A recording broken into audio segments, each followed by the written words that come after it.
Keep your hands up now! Don't move!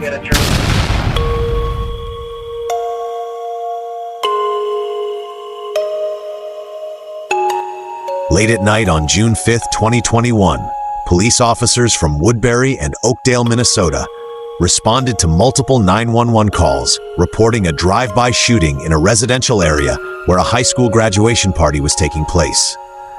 Dispatchers provided details about a white Tahoe suspected to be involved. While some officers searched the area for the vehicle, others secured the scene and began collecting witness statements and evidence. Hey, what house is this, guys? All right, hands. Show me hands. Show me hands. Don't move. Right here, this house. Okay, nobody move. Someone shot? Yeah. Where? I don't know. Walk to me. Walk to me. We didn't shoot. Walk to me. Okay.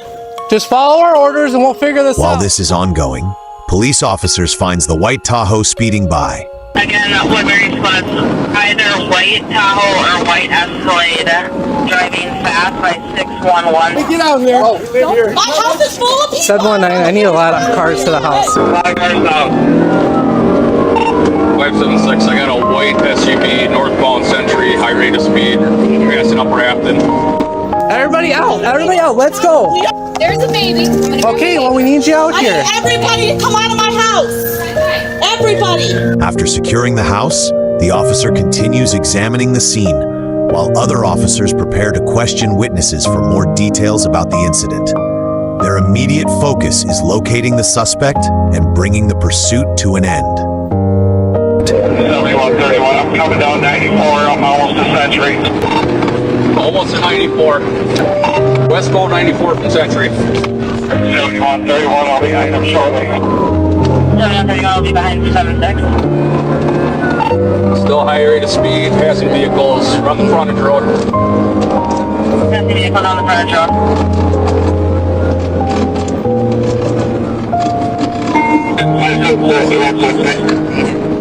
Waited westbound 94.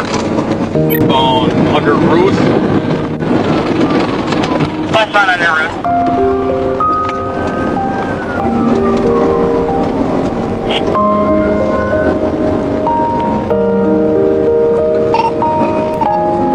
Still westbound, approaching 61, speed 120. Approaching 61, speed 120.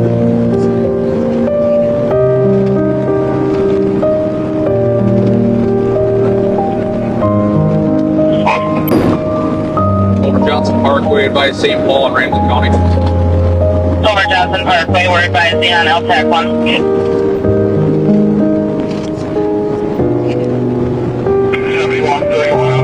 I'll call it.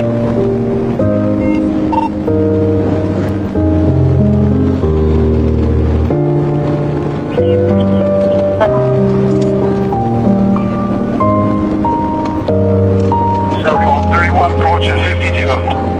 Copy, approaching 52. 10-4.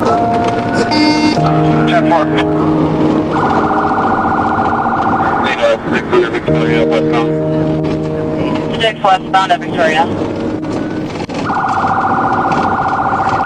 We're coming up to 35 east. Approaching 35 east.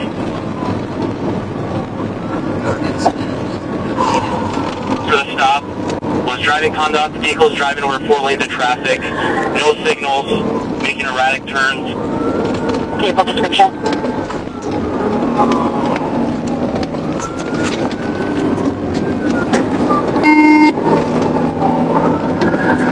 Car.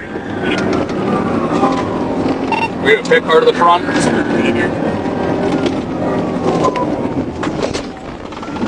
Need a pick car to the front. And we have a pit. And we have a pit. Good pit at 12. Show me your hands! Keep your hands up now! Don't move! I'm going to terminate where Do not move! turning. Shot in the back. Don't move, I'll get you somebody! We got someone shot in the back. 7131. We have somebody shot in the back seat here. You start me right from St. Paul. Someone shot in the back seat. We're not going to shoot. You keep your fucking hands up. I have an ambulance coming. You understand me? Yes, we will. Okay? I want you to get out of the car. You. Now. Driver, you crawl over to me. Yep, you crawl over and you get on that ground now. Get on the grass. Right there. On the grass. Go to the grass. Go. Get down! Oh no, please, my brother shot in the back. Please help. I'll clasp your hands. where's he shot at? I got a shot. Where'd you get hit? He's unconscious. 14 years old. Please get him in. Officers out with individuals. Is he breathing? I can't tell. I don't think so. Actually, we'll go your way. Yeah, he's got one in the back or two. Get him to the hospital. Yep. Stay him over there. I got gloves on right now.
Driver of the vehicle is later identified as the victim's stepfather. Hey, are any of you guys injured? No. You're okay? You're okay? I was just trying to get him to the hospital. Hey, you're okay? Yes. Are you injured? Oh my God. Copy, any spots to confirm call for a crash scene? I'm good. It's in the back. Switch.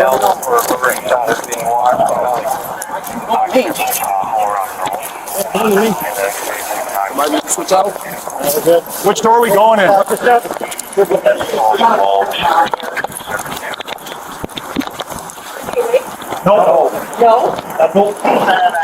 With LTAC 1, you'll fill the dispatcher.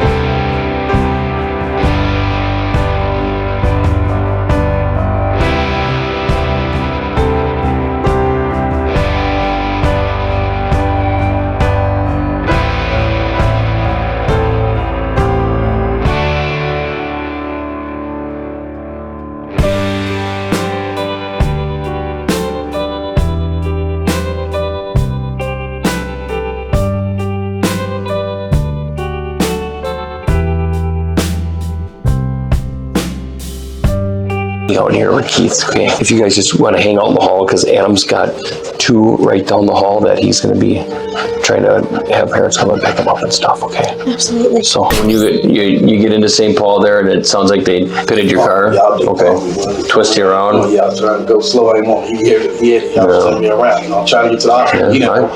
Hey man, they get so much shot. When the sun shot, then shot. You know, that's why I'm gone. I ain't got time to be stopping, man. I'm going to the hospital. That little second, any second could have saved, you know.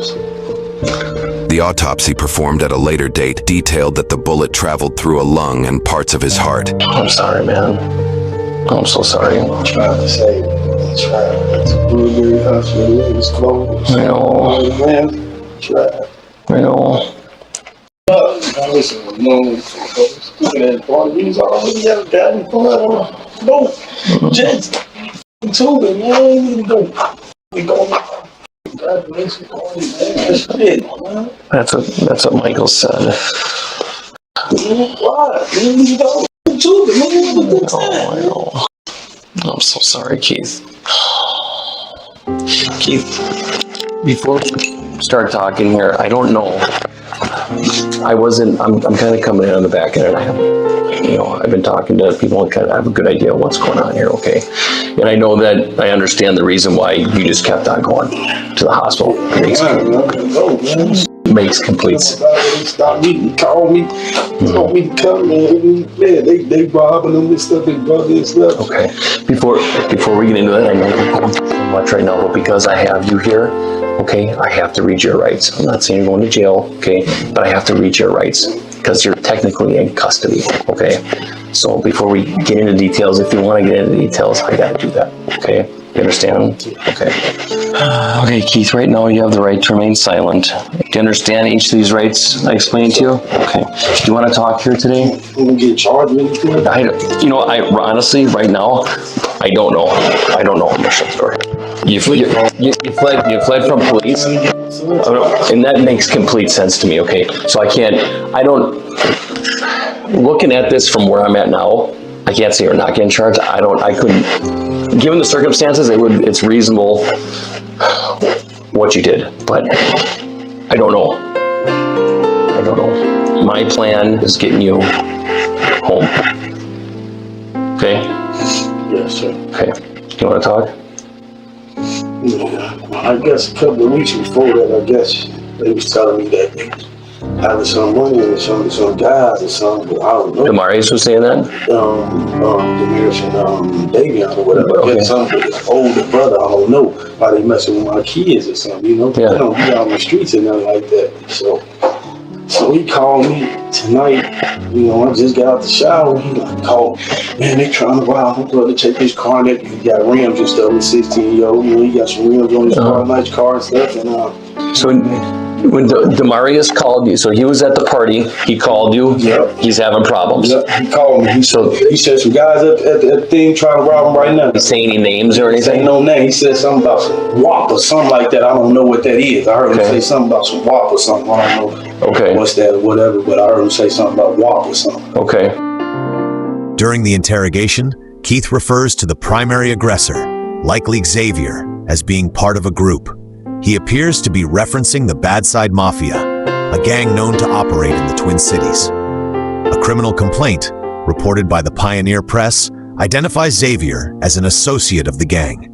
His juvenile record includes a previous armed robbery in which he allegedly fired a gun at a victim attempting to flee. In February 2021, he was granted a conditional release for this crime, which officially took effect on May 25, 2021. Just 11 days before the shooting that claimed Dearis's life. Reports further indicate that the day before the shooting, Xavier allegedly brandished a firearm inside a restaurant to threaten others.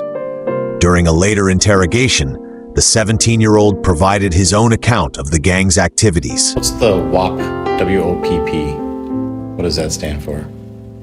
Wow. Yeah. You got it all over t-shirts and stuff in your room and hats in the house and... Yeah, on top, what do they say?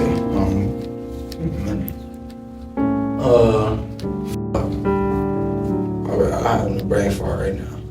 But WAP and BSM are the same thing, though. BSM? What's BSM? bad side music. So I could be like on WAP, I could be like on the WAP, or I could be like on BSN. So it's like the group that you rap with? Yeah. Okay. So when you got there, you saw this, you heard the shots? Yeah, when I got there, I pulled up. So I shoot from both sides and something like that. And then I took off straight, just going straight, because I don't know where it's going. It's night, you know what I'm saying? I don't know where bullets coming from or whatever. Yeah. You know what I'm saying? She come through that way and coming out, you know what I'm saying? I don't know. I'm just going, you know, so I get to going fast, duck it down, trying not to hit nothing. And I'm like, there's a lot of people out there and everything. So as I'm going down that way, they must have come behind me too. They, you know, Dearis and them driving behind me. They shooting at them too. You know what I'm saying? So I guess when they shooting at them, by the time we got to the end, it's a roundabout, like a dead end thing. Now I don't know my. Was it like a park? Yeah, it's a park down there. So I get right there. When you get right there, I see them. I'm thinking this the dude when they finna start shooting, but that was David and Dearis. And they tell me, Dearis shot, jump out. I grab him and put him in the top with me to try to hurry up and run him to the hospital. Me and DeMarco and Michael. Yep. We all jump in the car. He shot. Where? I don't know. I'm picking him up. I don't see no blood on me and nothing. Pick him up, throw him in the car. The events Keith describes unfold during a 911 call. Starting date Saturday, June 5th, 2021, 22 hours 43 minutes 8 seconds.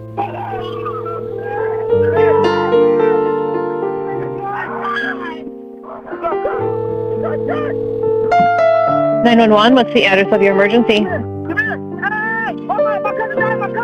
My cousin, he died in the field. My cousin, he got shot. My cousin just got shot. Your car is being, what is going on with your car? Just got shot. Your car got, what's going on?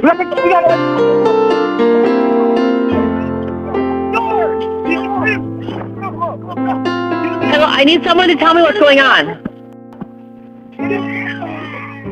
Hello? Hello, I need someone to tell me what's going on. Help me!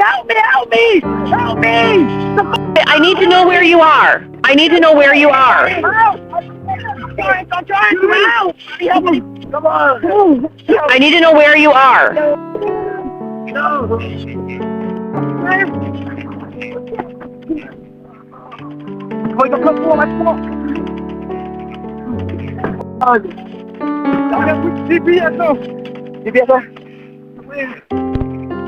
Hello? However, the caller abruptly hangs up moments later. This call prompts officers to respond to the scene, initiating a pursuit that spans approximately 15 minutes, from the moment the call is placed to the time the injured boy is transported to the hospital. And then your fiance, is she, do you know where she is right now? She at Regis. Okay. And what's your fiance's name? Trisha. I'm just gonna step out here. I'm gonna try and find my partner and see kind of where we're at and see what we can do. After initially questioning Keith, an officer steps out of the room upon realizing that his account of events contradicts other witness statements collected at the crime scene. Upon returning, the officer presses Keith for further clarification, armed with this new information. This is my partner, Paul, here. Paul was at the scene, and he talked to some people to try to get the perspective of what happened there, okay? Our goal is to find out exactly what happened. And I think there's some inconsistencies you're telling me. We want to get to the bottom of this. We know there's a couple casings in your truck. What happened? Pulled up. There's some guys out there, they started shooting, like I told you. Okay. They started shooting. I'm shooting on this side, I'm shooting on that side. So I was out talking to witnesses, as far as I can tell, that they don't have a dog in the game. They're telling me that there was a fight between a couple of the kids that were at this grad party, and that Davion was saying something similar to, I'm going to make some calls and I'm going to shoot this bitch up and blah, blah, blah, blah, blah. And within 10 minutes or less, they see a white Tahoe come into the neighborhood. One person said it was kind of creeping, with the person looking all around. And then another person said that it was kind of driving and like quick stopping, like it was looking for somebody or looking for something. And I got people that were standing by a car across the street right next to it, and I got people standing at the foot of the driveway that see this car come in. They see a lone male driver in a light SUV lean over and start popping rounds. They see the flash coming on the inside of the car. They saw nobody else in this SUV, and that is the first shots being fired towards this other group. And then there's a slight pause, and then just a rally of bullets flying and everywhere, and everyone went scattering and hiding and ducking. How do you explain that?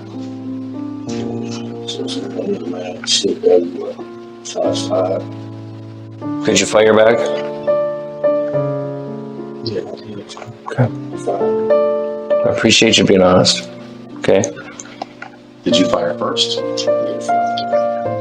You did? Shots started firing, man. You heard shots and started firing? Or Shots just started firing. Okay. Did they start before you started, or did you start because there was some stuff told to you by people that were there that made you feel like you needed to react in a certain way to protect your family or to protect whatever? I put trying to rob, take my stuff, my kids and stuff. Stuff kept going on or whatever. Okay. So who fired first? Fired first. You did? How does that resolve the conflict between your kids and these kids? Or was it just anger? Hey, man, they keep. Where's the gun?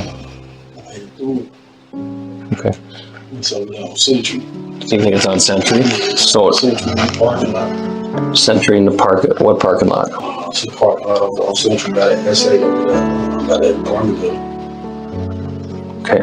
We need to try and figure out where this gun is so it doesn't, a little kid don't pick up this gun. Okay.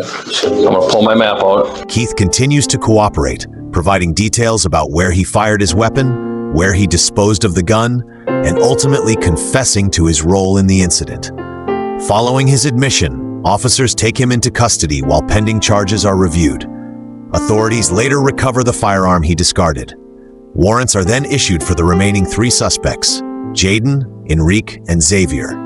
However, despite efforts to locate them, more than a week passes without any sign of their whereabouts. Davin recounted that his younger brother expressed a desire to leave, and he agreed.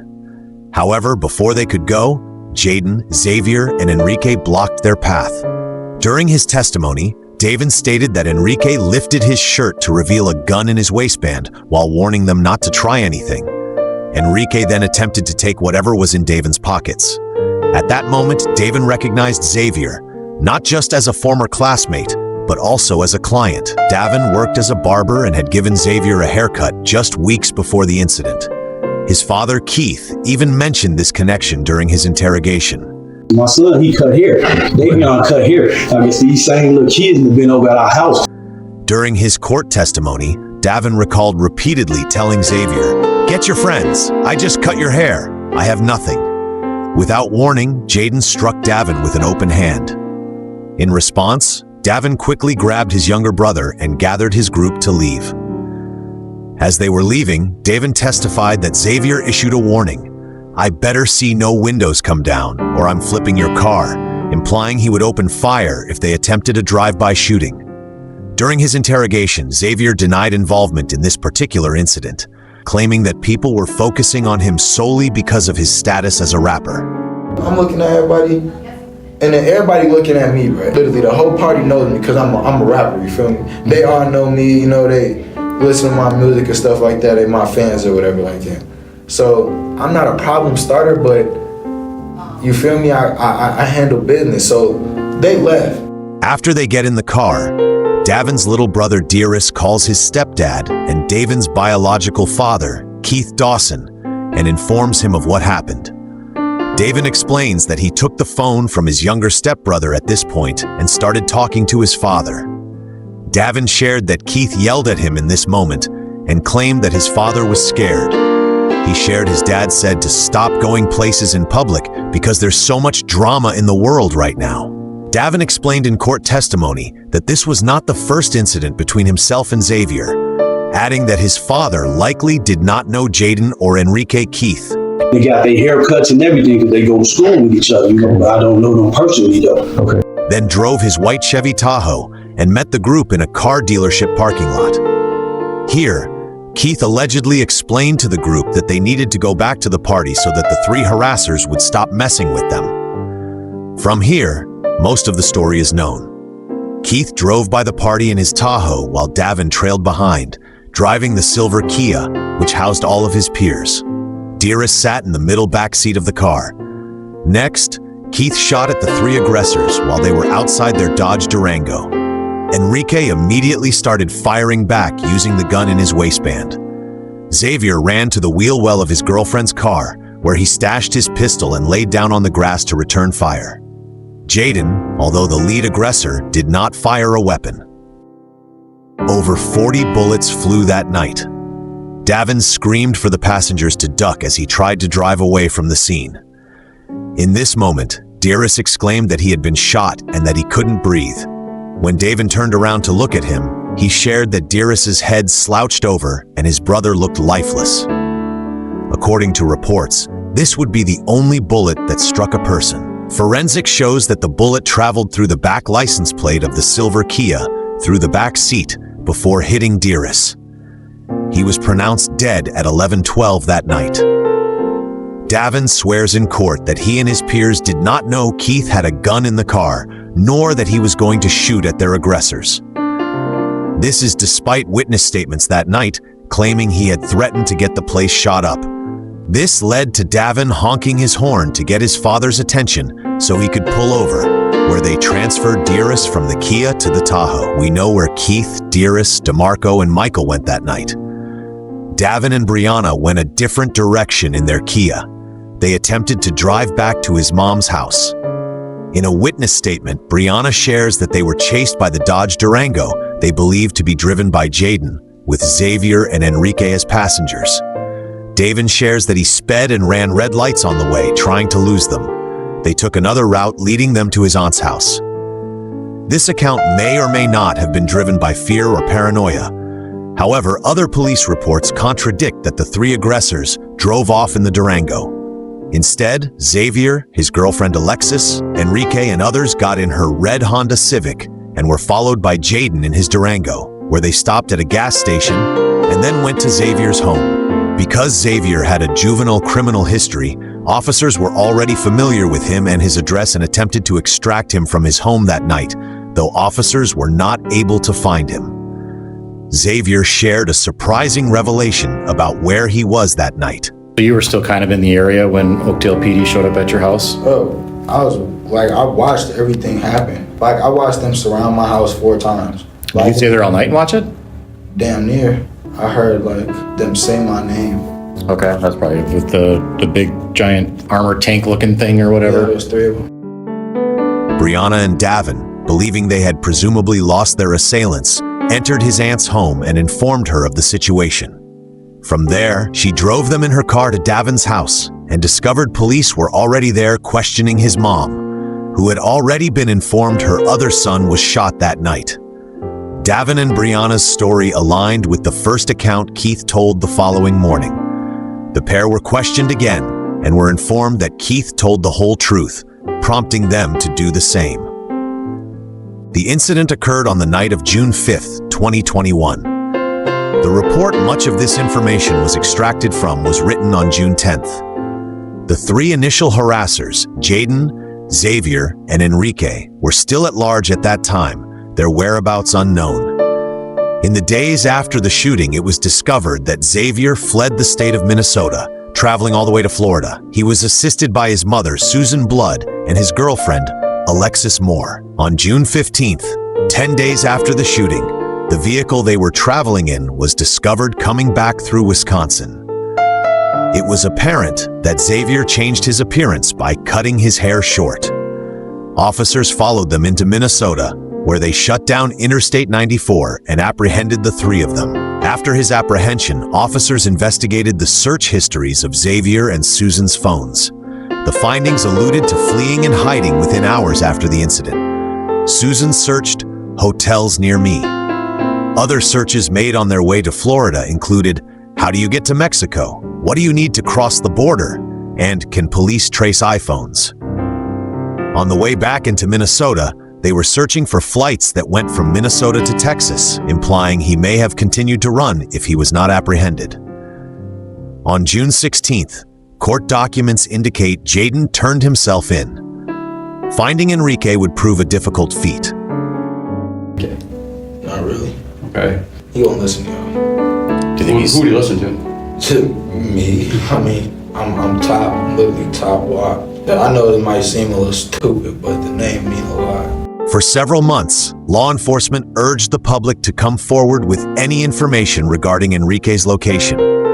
Authorities shared both images and a known video of him displaying the firearm used in the shooting.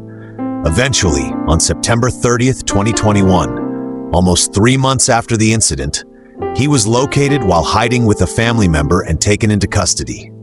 During his interrogation, Xavier admitted to firing 19 rounds at the White Tahoe. Forensic analysis later confirmed his statement as accurate.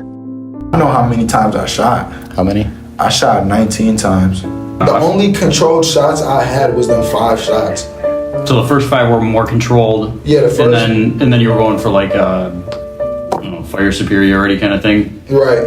I didn't have a problem with this little kid that passed away from me. I feel really bad, but his dad's gonna live with that shit. Yeah, this is one of those circumstances where everything had to fall in order. At the end of the day, you know what I'm saying? Like I said, I wouldn't have caused the problem. Yeah. I would have left it at what it was. They took it in their power to call their dad, meet with their dad, and come shoot at us. You fucked up, like that's your fucking fault. That's what's making me so non-caring about the situation. Ball was in their part, and they played it so foul. You know? I agree.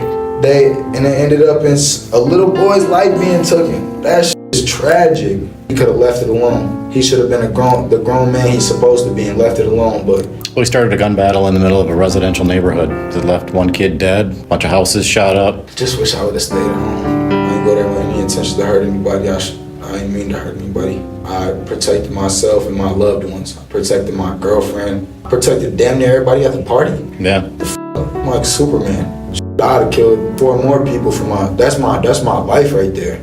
That's my lifeline. Like I'd kill myself if I ain't had her. Alexis? Yeah, like that's my real life soulmate. Like I wouldn't know what to do with her. Like I'd probably be crying right now for real shit. I'd probably off myself, like dead ass serious. I need her in my life. Like people don't get that, you know. Some people keep other people emotionally stable. She keep me emotionally stable. Whatever this time finna be, I could get through this shit knowing that she finna be there when I get out. I wish it, you know what I'm saying, it wouldn't have been him. I wish the dad would have died. I wish that boy that's in that stepdad, whoever's in custody, I wish he would have passed away. That'd have made me a little more, you feel me, comfortable. I'm not very uncomfortable right now just because of the whole situation. Like it wasn't my fault. Cause at the end of the day, bro, I talked to one of my lawyers already and they was just telling me I'm good. I'm not worried about being charged with no fucking second-degree murder. Like, come on now. Cause real shit, like if I really wanted to, y'all wouldn't have caught me. Like dead serious, on my dead daughter, y'all wouldn't have caught me. I was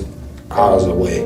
But me just having the decency and understanding that things need to get in progress so things could come to the light and I could plead my fucking case on me not being a second-degree murder.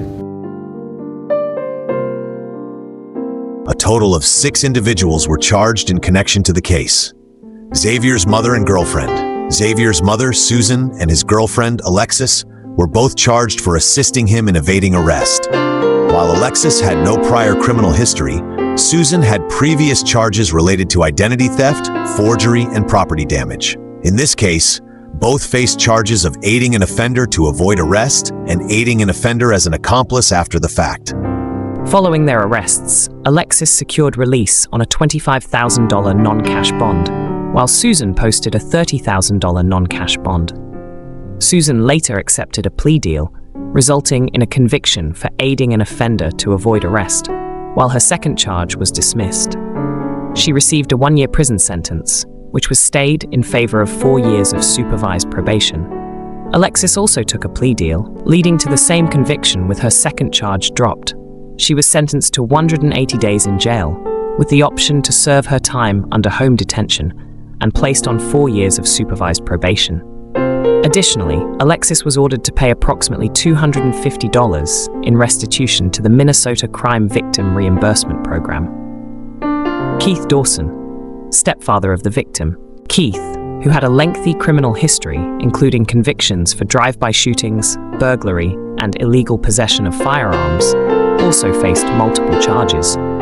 His record included offenses related to vehicle theft and check forgery, spanning over a decade, during which he had served approximately 10 years in prison. For his role in this case, Keith was charged with drive-by shooting, possession of a firearm as a convicted felon, and 2 counts of second-degree assault with a deadly weapon. His bail was set at $175,000 non-cash, which he posted 5 months later.